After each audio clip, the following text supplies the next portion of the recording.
Welcome to the channel, bringing a real-world perspective to the real-world whiskey consumer. I'm Josh. And I'm Erin. And we are back with another topical video. This one a Q&A, and we can't thank you enough for leaving questions over all of our videos in the comments below, on Instagram, when we very infrequently post over there because we hate social media, but we love you guys. So thank you for being a part of the channel with us. And if you want to join our Patreon, get our barrel picks, be part of our Discord community, which is where we farm some of these questions from. Yeah, and we are more active on Discord. I think that's where we focus our energies. For sure. But this is a conversation starter. We want to hear from you in the comments below as we get started on this. Let's go ahead and get into the questions. The cue cards are back. Questions here. We do. Go ahead and rifle them off. All right, let's not delay. Oh, by the way, if you want shirts, apparel, some of our glassware coming soon, if it's not already up there, stuffandwhiskey.com. That's down in the video description below as well. Okay. Get right into it. You ready? Yep, let's go. Are you ready? All right. Mark Remington, 7375, asks, are the nosing kits just a gimmick, or do they actually help the newer whiskey enthusiasts learn the different smells associated in their glass? I have never used a whiskey nosing kit, so I cannot speak to this, but you have. I have, yeah. No, I don't think they're necessarily gimmicks. I think some of them are quite overpriced. Fair. If like the kit contains cinnamon and you can buy a $200 nosing kit or a $4 jar of cinnamon at the grocery store. Or less, maybe. I'm leaning towards the grocery store approach. Yeah. I have been known to take jars of spices to work and smell them throughout the day to try to impart that smell memory into my brain. I would rather do that. But there are certain smells, certain things you can get in a nosing kit that you can't like buy at the grocery store. That is true. So there is some value in that. Shop around. Don't spend a bunch of money on it. I would say some of them are gimmicks. Whiskey stones are gimmicks. There's a lot of gimmicks in whiskey.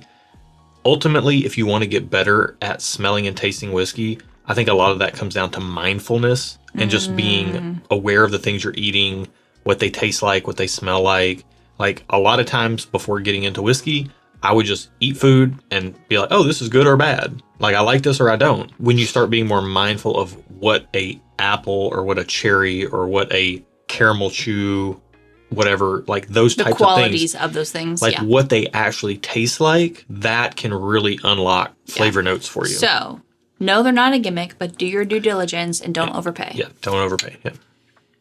Smackerel from IG asks, what software or app do you use for the key to the blinds? This is easy. It's just Google Forms with drop downs put in there. So we have the number, that's the key number for the sample and the price and the headline. For example, no, we don't even, I'm just going to show. Okay. These are number 51 and 52. Yeah.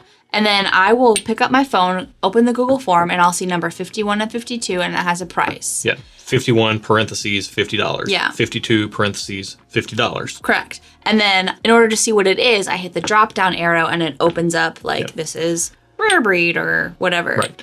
But I will put in the video description below, I built a sample key so that when people ask this question through email, I can just send them the link to it. It's in the video description below. You can see exactly what ours looks like. So that way you can make your own and do these at home. Yeah. Which is fun. Yeah, and it's free.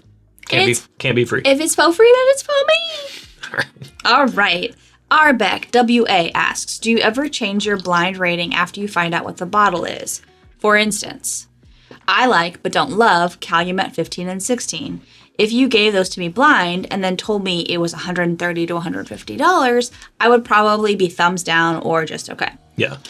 And it wouldn't fit all on one cue card. Yeah. But the other part of the comment was he still feels like he's willing to pay that amount of money for those products because of the high age statement. Well, that's when I think you're into the territory of you're getting something based on not the flavor in the glass. You're getting something based on the age statement. Which is the thing. Let's be honest. Which is fine. If you're okay with that, do it. Yeah. With whiskey, if it's all about the flavor in the glass, which is what we predominantly focus on over here, which if you like that, subscribe to the channel.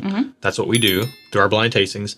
If it's all about that, then if it's a $150 bottle that tastes like a $70 bottle, then it is what it is. If I don't like what's in the glass, it doesn't matter if it's a 100-year-old whiskey. I'm not buying it. Yeah. Well, 100-year-old whiskey probably would taste gross. Yeah. Okay. I don't, even if it's a 25-year-old whiskey, but I don't like what I'm tasting, I'm not buying it. Yeah. No matter what the price. So to answer the question specifically, we don't ever change our ratings. We have to stick to our ratings based on pre-price. We can change them after the price. But after that, they're locked in. Mm-hmm. And through our Patreon, members have access to a spreadsheet, a Google Doc that is all of our ratings of everything we've tasted on the channel, from our old rating system that was a points-based system to our new system, which is the thumbs up, thumbs down system. Yep. So yeah, once we say what it is, that's what it is. Yep. We don't change it. However, I don't disagree with you. I think if I would taste Calumet 14, 15, or 16, I would probably be thumbs up on it. Once I found out that it was $140 to $60, I'd probably go just okay or thumbs down, depending on that particular batch or bottle. Yeah. However, that would mean that I could kind of take it or leave it. But because I like having a bottle of that around, I would veer towards the take it side, and I would probably replace it once I drank through the bottle that we currently have, which is kind of our rotation. So you're with kind those. of on the same wavelength. Yeah. So good question. Yeah, great question. Moving on though. All right. Joss Garcia 3. Jose Garcia, yeah. But there's not an E in there on his screen name. Oh, this is Jose? Yeah, this is Jose. Okay, so Jose. Shout out Jose. But his screen name is Jos. Garcia. So that's why I said Yeah. Okay. How many bottles are too much, and what's your holy grail bottle? Jose trying to get me in trouble. How many bottles are too many bottles? I think that's a personal thing, honestly. I thought she was going to say however many bottles we have minus a lot. Yeah, but I think it's personal. Like, what's too much to me may not be too much to you. What's too much based on the space we have in this house may not be too much based on the space you have in your home. So that's a very personal question. So what is too much is, to me, is more than we have currently. Because right now, more than we have space for? You've hidden it well, but if you get any more, I don't think we have any space for it. Yeah, we are pushing north of 300 bottles here, and our house isn't all that big. We don't have a lot of space to put it, so I'm hiding it everywhere. And we don't display it. Like, personally, my aesthetic is not to display it. Yeah. So he's had to hide it. Yeah. So I would say too much is whatever your personal proclivities are. Like, I think that really answers the question well. It's very personal. There's really not such a thing as too much. I like having all No. Oh, don't say that. There is such a thing as too much. Okay.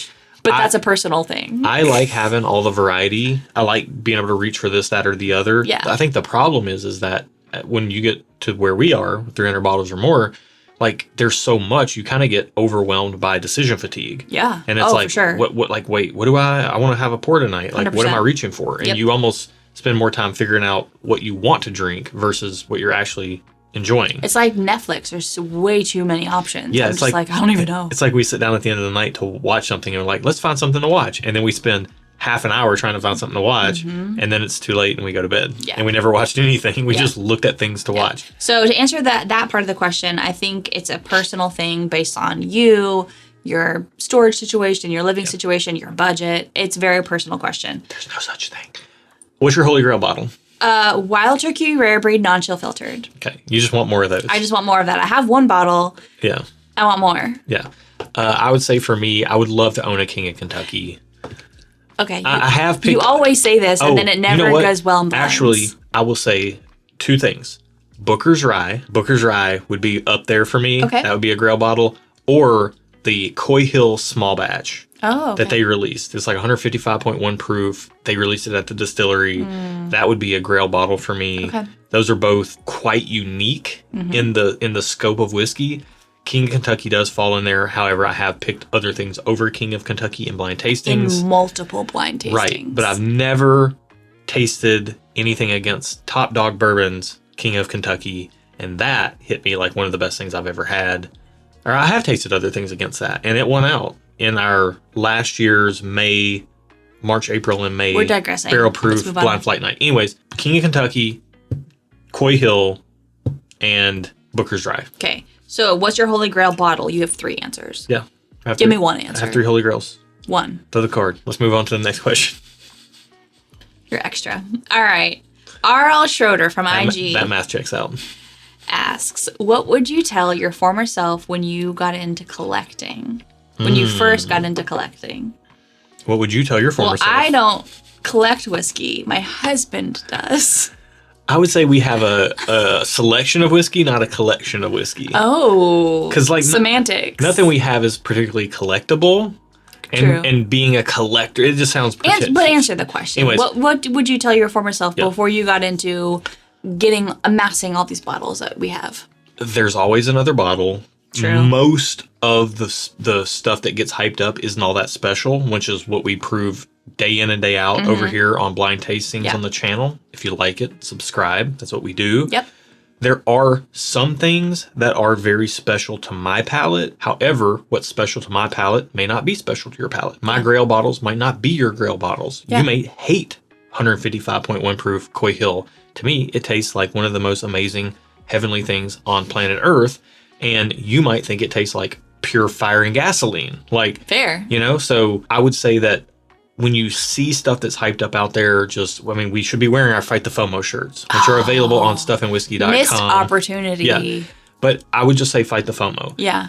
Capitalize on the opportunities that you have. Get the bottles that you can get. Don't overextend yourself. Yeah. And enjoy the journey. It's just like a little philosophical or whatever, but it's not so much about the destination to get all the things. Just enjoy the journey along the way. Yeah. Enjoy and what you can get. The people you meet. The people you meet are way more important than any bottle you will ever get your hands on. I can confirm that the people that you meet along your whiskey journey are more fun than the whiskey. Yeah. I have one bottle of Coy Hill. It is unopened. It will be opened at a special occasion. Yeah. We had 2 others. They are gone now. I have one 13th Colony Double Oaked stash back that will be opened at a special occasion. I would trade both of those for the people that we have made relationships with in this community. Fair. I like it. Good question. Thank you, Jose. Or was that wasn't from Jose, was it? It was on the screen. Okay. Jose asked about the Grail bottle. Oh, thank you to whoever asked that other question. I forgot your name. I'm so sorry. She's a mess. A horrible person. She's the worst. Leonard Skinnerd 7758 Play some Skinnerd. How did you guys meet? The short version is we met through the wedding photography industry.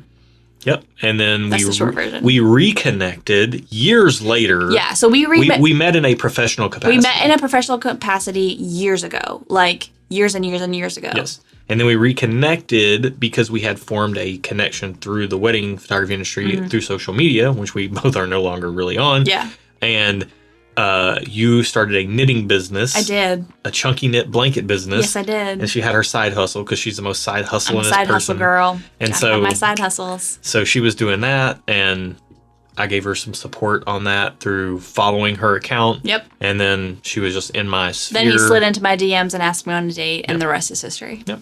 So it started in 2011, professional, reconnected in 2017, got married in 2019. Yeah. And here we are. Yeah, here we are. Good question. Thank you for asking. All right. Oh my gosh, I love this name. Aaron Edler asks, what wine do you drink? Any particular varietal you enjoy? New World, Old World fan. And then Terrence McDermott, 5840, also asks, what are your go-to wine varietals or some of your favorites? I drink whatever wine Josh buys for me because I will trust him. Yeah, I will say that I don't know that we've ever had an Old World wine. I really don't think we have. I don't know if we have. I'm way more bourbon and whiskey nerdy, rye nerdy than I am wine nerdy. Yeah. I'm very green when it comes to wine. So what I know that I like are some specific things, and what I know you like are some specific things. What are those specific things? And I lean into those. I think that's what they're asking. I think it's all New World stuff. I think that we both pretty much, we love like Syrahs, Malbecs, Shirazes. I like a Pinot peppery, Noir. A Pinot Noir, a good California Cab is good. We tend to lean more towards the red wines. Yep. However, lately, this summer, I was feeling some white wines. But nothing in particular. Just nothing too super buttery or super sweet with the white. Yeah, you didn't really like a buttery Chardonnay, but like a Sauv Blanc is like a good choice. Something light and fresh with the white. When I drink a white, I want light and fresh. I really like a dry German Riesling is a really good white wine. I like Riesling. We've even gotten into some like rosés and like borderline sparkling things, and we usually find these by going into our local store and asking them for recommendations. Yeah. We're like, we don't like it too sweet. We don't like it too buttery. Can you give us something that's a little balanced? I'll also say we've really gotten into barrel aged, like oaked wines. Yeah, you have gotten into it a little bit more yeah. than I have. I tend to not like that as much. So barrel aged wines, I don't even, so like I sound so green right now. I sound so rookie. That's fine. I don't know if all reds are barrel. I mean, I think they're all barrel aged to some extent. I don't know. I don't think they're just pressed. Like, anyways, we like those types of things. Yes. I think what we don't tend to enjoy are the buttery Chardonnays. Correct. The Merlots are like a little too much for us. I can do a Merlot every so often. It's a good Merlot. Yeah. Yeah. We've had some good ones. It's like a mood pour. Yeah. So, yeah. We kind of land in that range. Yeah. Good question. Maybe hit us in the video comments below. Old world wine that should be available widely. Let us know your suggestions. We can check it out. I will say Bonnie Doon Red. I think it's a blend. Yeah. We've been really enjoying that for like $15. That's like a good value. We don't shy away from blends, from wine blends. Yeah. Like those are fine. For sure. I like those. Moving on. And I cook with wine a lot too. Oh, speaking of blends. Oh, okay. I didn't even know this was coming up, but Crooked Driver Hooligan asks, I've been involved in bourbon for a couple years now, and one thing I will not buy is blended bourbon. I don't feel it's a pure product. Am I wrong for thinking that? Am I the only one that thinks this way? So there's two answers to this question. There are blended, it says blended bourbons. Okay, so there's blended whiskeys that are like low quality, 80 proof, that has neutral grain spirits blended into it, things like that. Those are terrible. Don't buy those. Don't waste your money on those. But there also are blended bourbons that are really well crafted, like Four Roses limited editions every year. That's a blended bourbon. Most bourbons, unless it's a single barrel, are a blend of different barrels. Right, but even like Bardstown Bourbon Company will have blends that are, a blend of this and that and the other. And what does that mean? What is a blend of this and that and the other? Maybe it's like Kentucky, Tennessee, and Indiana or whatever. Okay. Or it's, they're blending different things. Or a blended Bourye, a bourbon and a rye blended together, So like there's all kinds of different blends out there. And I think the type of blend that it is way more important than just the fact that it's blended.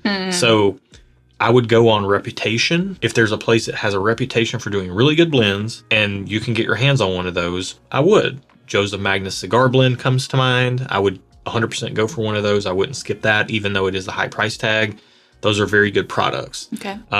Bardstown Bourbon Company, some of their discovery blends are very good. Pursuit United does fantastic blending with who they source from. Yeah. So you think maybe he should open his horizon and blended doesn't necessarily mean lesser quality. Right. I wouldn't rule it out just because it's blended. I would be more selective about the blends that you do buy, just like I would be more selective with just the bourbons that you buy. So what about the statement that I don't feel like it's a pure product? I mean, they're pure bourbons being blended to another bourbon. There are straight bourbon whiskeys out there that are very good, and then there are blends that are better. And then there's also straight bourbons that are better than some blends. So it's like... So I guess it depends on if you want to try new tastes and flavors or if you want to be a purist for the sake of being a purist. Yeah. That's a question only you can answer, I guess. If it comes down to taste at the end of the day, I wouldn't discount some blends. I would just be careful about what you buy, which I would recommend with straight bourbon as well. There. Good question. Thank you for asking. All right. Jordan Kazi? Yeah. Jordan, thanks for asking this question that we have coming up right here. Are there any bourbon meetups or communities in Nashville that I can join? So we are in Nashville, Tennessee. Finding local things is through Facebook, and you're not even on Facebook. Correct, yeah. I have an account. I'm never on there. But you use it to find you can use whiskey that stuff. It's probably the best way to find local things. In Nashville specifically, there's Nashville Bourbon Social Club. There's a bunch of stuff in Nashville. And there are meetups that happen if you look around a little bit. Are there any avenues outside of Facebook? I know, I don't know of any like central hub. Through our Patreon community, we do a lot of virtual tastings and hangouts. Yeah. So if you want to get involved in that, you can through our Patreon link in the video description below. But I don't know of like a way to find bourbon meetups outside of Facebook. Outside of Facebook. However, if you are in a smaller market or you don't have one in your area, start one. We can't recommend that enough. Yeah. Again, the people that you meet in bourbon are way better than the bourbon itself. And you'll get to try more stuff because you can bring what you have. to a bottle share. Yeah. And get involved. Yeah. And other people can bring other things. Also, I will say your comment about the Patreon community, we did have a bourbon meetup in Nashville. One of our patrons was like, hey, I'm going to be in Nashville. Let's meet up. Yeah. And a few of us did. So you can start that wherever you're at. You can, if you have a group of friends or a Facebook group you're a part of. Be the change you want to see in the world. Yeah. All right. All right. Last and final question. Dana Wollum, 1805, asked, is there a process in place to ensure the replenishment of the oak groves that are being cut for bourbon barrels?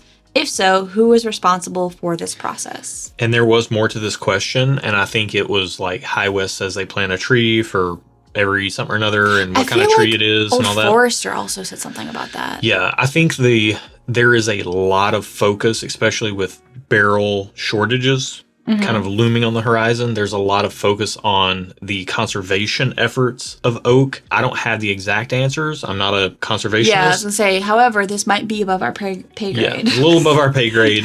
But we did want to include the question. If you know anything about it, comment below. If you have articles, link them below. Yeah. All that stuff. It would be very interesting. Yeah. It is a thing. I know that it's on the radar of a lot of people who are in much higher paid positions and higher profile positions than us.